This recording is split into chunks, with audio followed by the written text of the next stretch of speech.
Bismillahirrahmanirrahim. Assalamu alaikum. Dear students, welcome to online sport program Abstract System Dhamyal Campus Round 3. Here is your Urdu teacher Mrs. Amreen Kamran. Hope for you all are fine and doing your Urdu work carefully. بچوں یہ ہمارا 12 week start ہو چکا ہے اور ہم نے اس week میں اپنے تمام تر وہ کام کمپلیٹ کرنے ہیں جو کہ ملمہ اور حاجرہ مسرور سے منسلک ہیں. آپ لوگوں نے بہت سے پیچھے چیپٹرز پڑھے ہیں. ہوپ فل کہ آپ کا کام بھی کمپلیٹ ہوگا اور آپ لوگ اپنا کاپی ورک بھی کمپلیٹ کر رہے ہوں گے, یاد بھی کر رہے ہوں گے. آپ کو پتہ ہے کہ آپ کے اسکول جو ہے وہ کھلنے والے ہیں 15 سے انشاءاللہ تعالی. ہم لوگ دوبارہ ملیں گے اسکول میں. آپ لوگوں کے گروپس بنائے گئے ہیں, وہ آپ کی ٹیچر آپ کو سارا انفارم کریں گی کہ آپ نے ان گروپس میں کس طریقے سے کام کرنا ہے. ابھی ہم لوگوں نے اپنا جو نیکسٹ چیپٹر سٹارٹ کرنا ہے وہ ہے حاجرہ مسرور کا لکھا ہوا چیپٹر ملمہ, ٹھیک ہے, جو کہ ان کی کتاب سب افسانے میرے, جو کلیات ہے ان کا سب افسانے میرے, اس میں سے لیا گیا ہے. ہوپ فل کہ آپ کو یہ چیپٹر پڑھ کے مزہ آئے گا کیونکہ یہ تھوڑا سا ڈیفرنٹ چیپٹر ہے, آپ کی روٹین سے تھوڑا سا ہٹ کے چیپٹر ہے. اور ہم لوگ اس سے پہلے کہ چیپٹر کی طرف جائیں, پہلے ہم حاجرہ مسرور کا تھوڑا سا تعارف دیکھ لیتے ہیں. حاجرہ مسرور لکھنؤ میں پیدا ہوئی تھی. ان کے والد ڈاکٹر تہور علی خان سرکاری ملازم تھے. والد کے تبادلوں کی وجہ سے ان کی تعلیم کئی شہروں میں ہوئی. ان کی اچانک وفات کے بعد حاجرہ کا سلسلہ تعلیم منقطع ہو گیا. حاجرہ مسرور کو گھر میں ہی ادبی ماحول میسر تھا. 1947 میں اپنے خاندان کے ساتھ لکھنؤ سے ہجرت کر کے لاہور آ گئی. کچھ عرصے وہ احمد ندیم قاسمی کے ساتھ رسالہ نکوش کی ادارت میں شریک رہیں اور ان کی شادی معروف صحافی احمد علی مدیر ڈان سے ہوئی تھی. خواتین افسانہ نگاروں میں حاجرہ مسرور نے خاصی شہرت حاصل کی. ان کے زیادہ تر افسانوں کا موضوع خواتین کے مسائل اور ان کی چھوٹی بڑی جو معاشرتی الجھنیں ہوتی ہیں وہ تھے. معروف افسانہ نگار اور نقاد ممتاز شیریں لکھتی ہیں. اتنی زیادہ تعداد میں اچھے افسانے حاجرہ مسرور کے علاوہ شاید ہی کسی نے لکھے ہیں. ان کے متعدد افسانوی مجموعے شائع ہو چکے ہیں جیسے چرکے, ہائے اللہ, چوری چھپے, اندھیرے اجالے, تیسری منزل وغیرہ. لوگ کے نام سے ان کے ڈراموں میں کا ایک بہت بڑا مجموعہ بھی شائع ہو چکا ہے. حاجرہ کے افسانوں کا جو کلیات ہیں وہ سب افسانے میرے 1991 میں لاہور میں شائع ہوا تھا. حاجرہ مسرور بھرپور ادبی اور سماجی زندگی گزار کر 15 ستمبر 2012 میں کراچی میں وفات پا گئی اور کراچی میں ہی دفن ہوئی. بچوں اگر آپ ان کے یہ ڈرامہ دیکھنا چاہیں ملمہ کے ٹاپک پر تو آپ یوٹیوب پہ سرچ کر کے آپ یہ ڈرامہ دیکھ سکتے ہیں. سو اگر آپ کا موڈ بنے کبھی فارغ بیٹھے ہوں تو ضرور دیکھیے گا, بہت اچھا آپ کو مزہ آئے گا. چھوٹا سا 15-20 منٹ کا یہ ڈرامہ ہے. حاجرہ مسرور کے تعارف کے بعد ہم یہ دیکھتے ہیں کہ ہم لوگ یہ ملمہ چیپٹر پڑھ کیوں رہے ہیں, اس کی کیا وجہ ہے ہماری پڑھانے کی. حاجرہ مسرور کی افسانہ نگاری کا تعارف کرانا, معاشرے میں ظاہر و باطن کے دوغلے پن کی نشاندہی کرنا. بعض لوگوں کو دکھاوے کی عادت ہوتی ہے, ان کے نفسیاتی پس منظر کی نقاب کشائی کرنا. طلبہ کو افسانے کی صنف سے واقفیت دلانا اور طلبہ میں اچھے افسانے کی خوبیاں جو ہیں وہ اجاگر کرنا. اب اس سے پہلے کہ ہم آگے چلیں, چونکہ یہ چیپٹر ایک افسانہ ہے تو ہم دیکھتے ہیں افسانے کی ڈیفینیشن آلریڈی آپ لوگوں نے پڑھی ہوئی ہے. اگین آپ لوگ اس کو دیکھ لیں کہ یہ اس فرضی کہانی کو کہتے ہیں جو مختصر, دلچسپ اور واقعاتی لحاظ سے زندگی کے کسی پہلو پر روشنی ڈالے. اس کے کردار فرضی ہوتے ہیں لیکن حقیقی نظر آتے ہیں. اس کی طوالت اتنی ہوتی ہے کہ ایک نشست میں پڑھا جا سکتا ہے. اس کا مطلب یہ ایک نشست میں پڑھا جا سکتا ہے, یعنی بہت زیادہ لمبے نہیں ہوتے ہیں, آپ ایک ہی مرتبہ بیٹھ کے اس کو پڑھ سکتے ہیں. حدت تاثر اس کی سب سے بڑی خوبی ہے. جی اب ہم اپنے چیپٹر کی طرف چلتے ہیں کہ ملمہ لفظ جو ہے یہ ملمہ کا میننگ کیا ہے. ملمہ کہتے ہیں بناوٹ کو, ظاہرداری کو, دکھاوے کو, نمائش کو, نمود کو. جیسے آپ نے اکثر یہ بات سنی ہوگی کہ سونے کا پانی چڑھا ہوا, کسی بھی چیز کے اوپر سونے کا پانی چڑھا ہوا, تو یہ نمائش ہوتی ہے, یعنی کہ سونا ہے نہیں لیکن اس کو سونا دکھایا جاتا ہے. یہ سارے میننگز جو ہیں یہ ملمہ کے ہیں جو کہ آپ کو سمجھانے کے لیے ملمہ ورڈ جو ہے وہ بتایا گیا ہے. بچوں ہم تھوڑا سا خلاصہ دیکھتے ہیں ملمہ کا کہ اس میں اس کہانی میں پوری کہانی تو لیکچر کے دوران پڑھانا تھوڑا سا مشکل ہوتا ہے, تو اس کا ہم خلاصہ دیکھتے ہیں کہ یہ پوری کہانی ہے کیا. جی وہ ریلوے ٹکٹ کے سامنے سیاہ ریشمی برقعے میں لپٹی کھڑی تھی، پلٹی ہوئی نقاب، کچھ متعجب سی نگاہیں۔ رات کے 11:30 بج چکے تھے، گاڑی آنے میں صرف 15 منٹ باقی تھے، لیکن ٹکٹ گھر کی کھڑکیاں ابھی تک بند تھیں۔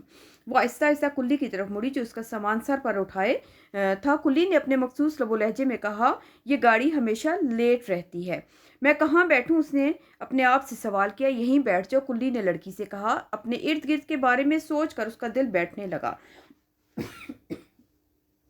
اور وہ خاموش نیم تاریک یکسی ایسی سڑک کی طرف دیکھنے لگی جہاں پر کوئی نظر نہیں آ رہا تھا۔ اس نے کہا، نہیں نہیں، میں یہاں نہیں بیٹھوں گی۔ اس نے قدرے غصے سے کہا۔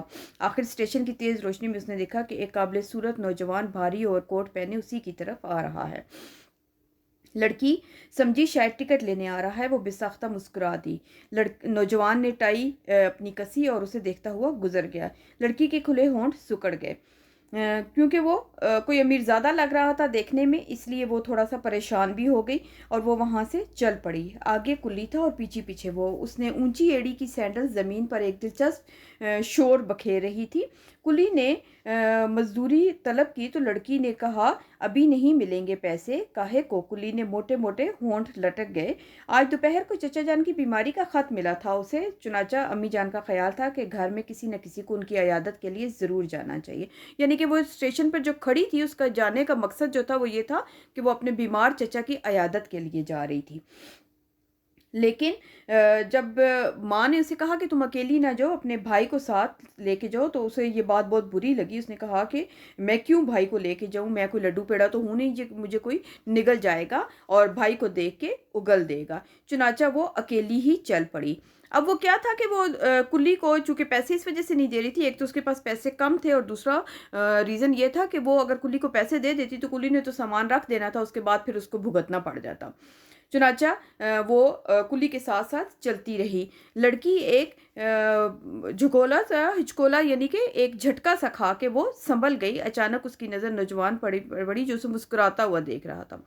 لے آؤ سامان، وہ دل فریب مسکراہٹ کے ساتھ بولی۔ کلی نے سامان اندر رکھا، اس نے بٹوا کھولا اور چمکتی ہوئی اٹھنی اس کے ہاتھ پر بڑھا دی۔ اٹھنی جو ہے نا، وہ اس زمانے کی کافی بڑی رقم ہوتی تھی۔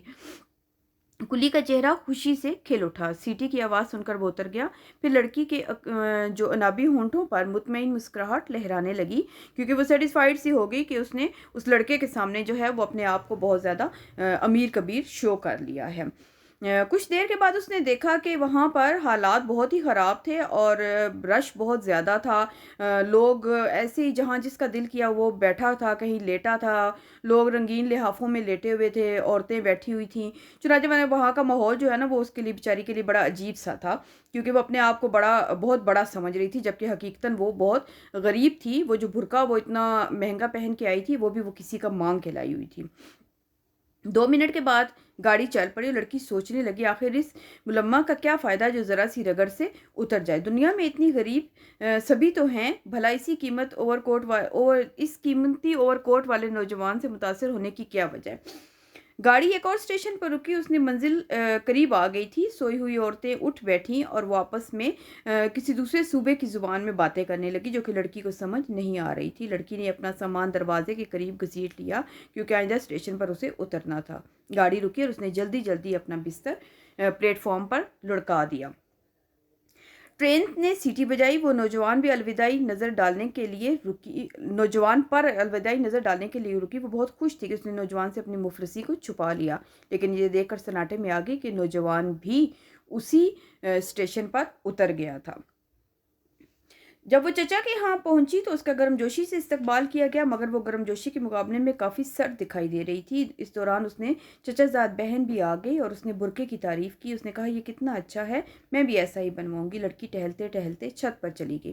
وہ پڑوس کے مکان میں جھانکنے لگی۔ اس نے دیکھا کہ گوبر سے لپٹے ہوئے آنگن میں بانس کی ایک کھردری سی چارپائی پر ایک نوجوان تہبند باندھے الٹا لیٹا ہوا ہے۔ دھوپ کھانے کے لیے کروٹ بدلی، دونوں کی نظریں چار ہوئیں۔ نوجوان نے پھرتی سے کروٹ بدل لی۔ لڑکی نے کہا، بٹو اس مکان میں کون رہتا ہے؟ ایک بیوہ اور اس کا لڑکا بھی جو اس شہر میں پڑھتے ہیں۔ اب وہ بیچاری سیدھی عورت ہے، ہمارے ہاں کے سب لڑکوں کے کپڑے سیتی ہے، اور جو سلائی اس کو ملتی ہے وہ اس سے اپنے بیٹے کو پڑھاتی ہے۔ چنانچہ یہ سن کر لڑکی بہت زیادہ عجیب حالت میں ہو گئی، کیونکہ دونوں ہی نے جھوٹ بولا ہوا تھا اور دونوں ہی ایک جیسے ہی تھے، یعنی کہ دونوں ہی غریب گھرانے سے تعلق رکھتے تھے لیکن شو آف کر رہے تھے۔ اس کا مرکزی خیال ہم دیکھتے ہیں کہ حاجرہ مسرور نے اپنے شامل نصاب افسانے میں بتاتی ہیں کہ زندگی ہمیشہ حقیقت پسند ہوتی ہے۔ جب کوئی فرد حقیقت کو نظر انداز کر کے ملامہ کاری کی کوشش کرتا ہے تو بہت جلد آنکھوں کے آگے سے پردہ سرک جاتا ہے، پھر انسان کے پاس سوائے شرمندگی کے کچھ نہیں بچتا۔ اس لیے ہمیں اپنی چادر دیکھ کر پاؤں پھیلانے چاہیے، اپنی حیثیت کو ہمیشہ یاد رکھیں اور ملامہ کاری سے ہمیشہ بچیں، اسی میں ہماری بھلائی اور عزت پوشیدہ ہے۔ بچے اس پوری کہانی کے ہم لوگ اگر دیکھیں تو جو بات ہماری سمجھ میں آتی ہے وہ یہ ہے کہ انسان کو دوسروں کے سامنے وہی شو کرنا چاہیے، وہی دکھانا چاہیے جو کہ وہ ہے، بجائے اس کے کہ وہ جب اپنے آپ کو ایکسٹرا شو کر رہا ہوتا ہے، ہم دائیں بائیں سے چیزیں مانگ کے ہم استعمال تو کر لیتے ہیں، لیکن اس کا اثر کیا ہوتا ہے کہ وہ جب حقیقت کھلتی ہے تو وہ جو شرمندگی ہمارے سامنے آتی ہے نا، تو اس شرمندگی کو فیس کرنا ہمارے لیے بہت زیادہ مشکل ہو جاتا ہے۔ تو کوشش کرنی چاہیے کہ ہمیشہ سچ بولنا چاہیے اور حقیقت کے ساتھ ہی مقابلہ کرنا چاہیے لوگوں کے سامنے۔ غربت کوئی گالی نہیں ہے، غربت سے نکلنے کی کوشش ضرور کرنی چاہیے، لیکن غربت کو چھپانے کے لیے غلط کام نہیں کرنے چاہیے، وہ غلط ہو جائے گا جو آپ اپنے طریقے غلط اپنائیں گے۔ ٹھیک ہے، اب ہم اس کے مشقی سوالات دیکھتے ہیں تھوڑا سا، کہ کلی نے لڑکی کو پلیٹ فارم پر بیٹھ جانے کے لیے کہا تو اس پر لڑکی نے کس رویے کا اظہار کیا؟ یہ نوٹس میں آپ کو بھیج دوں گی، ویسے آپ کو جسٹ سمجھا رہی ہوں کہ جب کلی نے لڑکی نے غصے کا اظہار کیا جب کلی نے اسے کہا، کیونکہ وہ اپنے آپ کو خوشحال گھرانے کی سمجھ رہی تھی اور پلیٹ فارم پہ بیٹھنا اس کی انسلٹ تھی، وہ بے عزتی فیل کر رہی تھی۔ ٹھیک ہے، سیکنڈ کوسچن ہے لڑکی سفر کیوں کر رہی تھی؟ تو میں نے آپ کو ابھی بتایا تھا خلاصے میں کہ ان کے چچا بیمار تھے، وہ اپنے چچا کی عیادت کے لیے سفر کر رہی تھی۔ تھرڈ کوسچن ہے گھر والوں نے عقیل کو ساتھ لے جانے کا مشورہ دیا تو اس پر لڑکی نے کیا جواب دیا؟ تو یہ بھی میں نے ابھی خلاصے میں آپ کو بات سمجھائی ہے کہ لڑکی نے جواب دیا کہ میں کوئی لڈو پیڑا نہیں ہوں، کہ میں اگر کوئی مجھے بھائی کے ساتھ دیکھے گا تو مجھے کچھ نہیں کہے گا، اور اگر بھائی ساتھ نہیں ہوگا تو مجھے نگل لے گا۔ نیکسٹ کوسچن ہے آپ کا، لڑکی اسٹیشن پہنچی تو اس نے سب سے پہلے کیا دیکھا؟ تو لڑکی جب اسٹیشن پہنچی تو اس نے دیکھا کہ سارے لوگ بڑے عجیب سی حالت میں ایسے بینچوں کے اوپر اور زمین کے اوپر لاشوں کی طرح پڑے ہوئے تھے، جیسے انہیں کوئی سفر کرنا ہی نہیں تھا۔ اب لڑکی جس ڈبے میں سوار ہوئی اس کا ماحول کیسا تھا؟ لڑکی جس ڈبے میں سوار ہوئی اس میں 2 سیٹوں پر 2 عورتیں رنگین لحافوں میں لپٹی ہوئی تھی اور ان کے گرد بہت سا سامان پڑا تھا۔ تیسری سیٹ پر کونے میں ایک عورت اپنے بچے کو دودھ پلا رہی تھی، اس کے علاوہ ایک دوسرا بچہ اس کا پاس کھڑا منمنا رہا تھا، یعنی رو رہا تھا، تو جیسے وہ بچہ اتنا کمزور تھا کہ جیسے ڈائریکٹ جو ہے وہ پیدائش سے وہ بڑھاپے کی طرف چل دیا ہو۔ بچوں اس میں ایک کوسچن جو ہے وہ آپ کا نہیں لکھا ہوا، آپ جب اپنی ایکسرسائز دیکھیں گے، آپ کی ایکسرسائز کی جو مین کوسچنز ہیں ان میں کوسچن نمبر 3 ہے لڑکی پر امیرزادے کی اصلیت کیسے واضح ہوئی؟ یہ کوسچن بھی آپ نے لکھنا ہے، میں آپ کو نوٹس بھیج دوں گی۔ ٹھیک ہے، تو لڑکی پر کیسے ہوئی تھی واضح؟ کہ کیونکہ وہ چچا کے نیبر تھے اور لڑکی کہیں چھت پہ گئی اور اس نے دیکھا، اور جب اس کو پتہ چلا کہ وہ بھی اسی جیسا ہے تو وہ دونوں ہی ایک دوسرے سے آنکھیں نہ ملا سکے، کیونکہ دونوں ہی شرمندہ ہو گئے تھے۔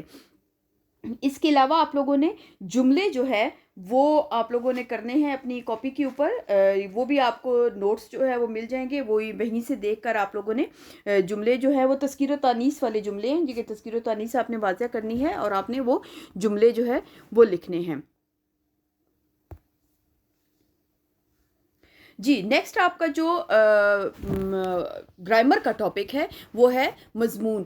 مضمون جو ہے اس کے بارے میں ہم پہلے تھوڑا سا دیکھ لیتے ہیں، اس کے بعد آگے چلتے ہیں۔ کسی بھی مقررہ موضوع پر اپنے خیالات، جذبات، احساسات یا تاثرات کا نثر میں تحریری اظہار مضمون کہلاتا ہے۔ اس میں مضمون کی موضوع کی کوئی قید نہیں ہوتی ہے، یعنی کہ آپ یہ نہیں ہوتا کہ آپ نے ایک فکس ہے کہ آپ نے 4 لائنیں لکھنی ہیں، 8 لکھنی ہے، یا جتنی بھی لکھنی ہے، تو اس میں کوئی قید نہیں ہے۔ اسی لیے ہر قسم کے موضوعات پر بے شمار مضامین لکھے جاتے ہیں۔ مضمون نویسی میں پہلے موضوع کا تعارف کرایا جاتا ہے، پھر دلائل دے کر بحث کی جاتی ہے اور اہم باتیں علمی پیرائے میں تحریر کی جاتی ہے اور آخر میں مختصراً نتیجہ پیش کیا جاتا ہے۔ توازن، تناسب اور نظم و ضبط اس کے اہم تقاضے ہیں۔